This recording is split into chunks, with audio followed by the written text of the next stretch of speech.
right, let's get into it. Today, we're going to tell the story of an overworked heart. We're going to look at how our body's most important muscle deals with stress and how it changes its own shape in ways that are, well, both brilliant and pretty dangerous. So, let's start with a really simple question. You and I both know what happens when you push a muscle to its limit, right? Like your bicep at the gym. It adapts, it gets stronger. But here's the part that's so cool. How it grows depends entirely on the kind of stress you throw at it. Think about it this way. A weightlifter builds that thick, dense, powerful muscle. Why? Because they're constantly pushing against super heavy resistance. A marathon runner, on the other hand, builds lean, efficient muscle. It's built for endurance, to handle a huge volume of work over a long time. See? Two different stressors, two totally different kinds of muscle. Okay, so what happens when that muscle isn't your bicep, but your heart? Well, it turns out your heart follows the exact same rules, adapting to stress in two very distinct ways. When the heart gets overworked, it literally remodels itself. And these two main ways it does that, they line up perfectly with our little analogy. Just like a weightlifter's muscle, it can get thicker. Or, like a runner's, it can stretch out to handle more volume. So on one side, you've got what's called pressure overload. This is the weightlifter heart. It's constantly pushing against high pressure. Think of someone with chronic high blood pressure. To cope with that force, the heart walls literally get thicker and more powerful. Then on the other side, you have volume overload. This is the endurance heart.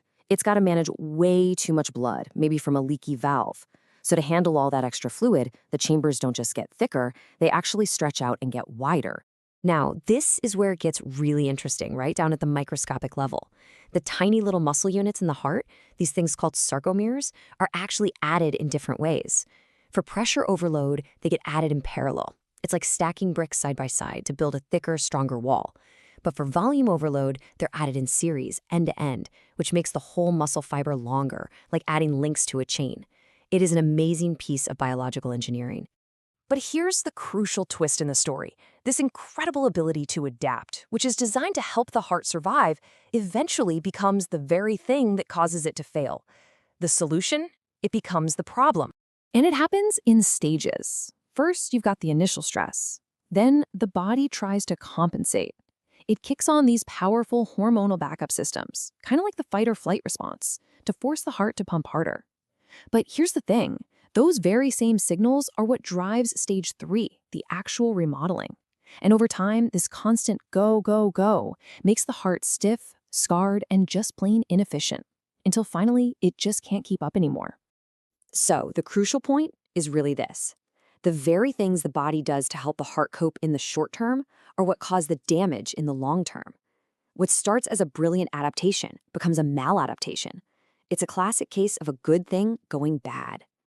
Okay, so we know how the heart gets overworked, but what are the actual things that push it to that point? Let's take a look at the lineup of usual suspects. There are a lot of potential causes out there, but one of them stands head and shoulders above all the rest. It is by far the most common reason for a heart to become enlarged. And there it is, long-standing high blood pressure. I mean, for years, sometimes even decades, the heart is being forced to pump against this high-pressure system. It's like the ultimate weightlifting workout that never, ever ends. And that forces the heart muscle to thicken and thicken until it just becomes stiff and can't work properly. Of course, hypertension isn't the only bad guy here. A heart attack can damage the muscle directly. Faulty heart valves can force the heart to deal with way too much pressure or way too much volume. And then you have cardiomyopathies. These are diseases of the heart muscle itself, which can be genetic or even caused by things like viruses. And it's not always just about the heart. Problems somewhere else in the body can put a massive strain on it. Chronic kidney disease can cause fluid overload and high blood pressure. Really bad anemia forces the heart to pump like crazy just to get oxygen around. And then you have external toxins like too much alcohol or certain drugs that can directly poison the heart muscle, making it weak and dilated. So with all these potential causes, how in the world do we manage an enlarged heart? Well, the modern game plan is actually incredibly logical, and it all kicks off with one key principle. This right here is the single most important idea in treatment. You don't treat the enlarged heart. That's just a symptom. You have to treat the underlying problem that's causing all the stress in the first place, and then you actively work to block that whole remodeling process. And this table, it lays out that modern game plan perfectly. First, medical therapy. We use drugs that actually block those harmful hormonal signals we talked about earlier.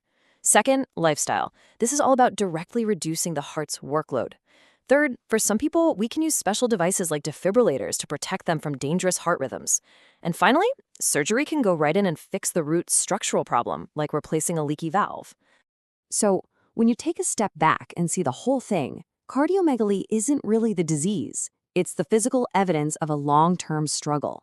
It's the story of a heart adapting to a huge workload, a story that, unfortunately, leads to failure if we don't step in and change the ending. And that brings us to the final thought, really bringing it back to you.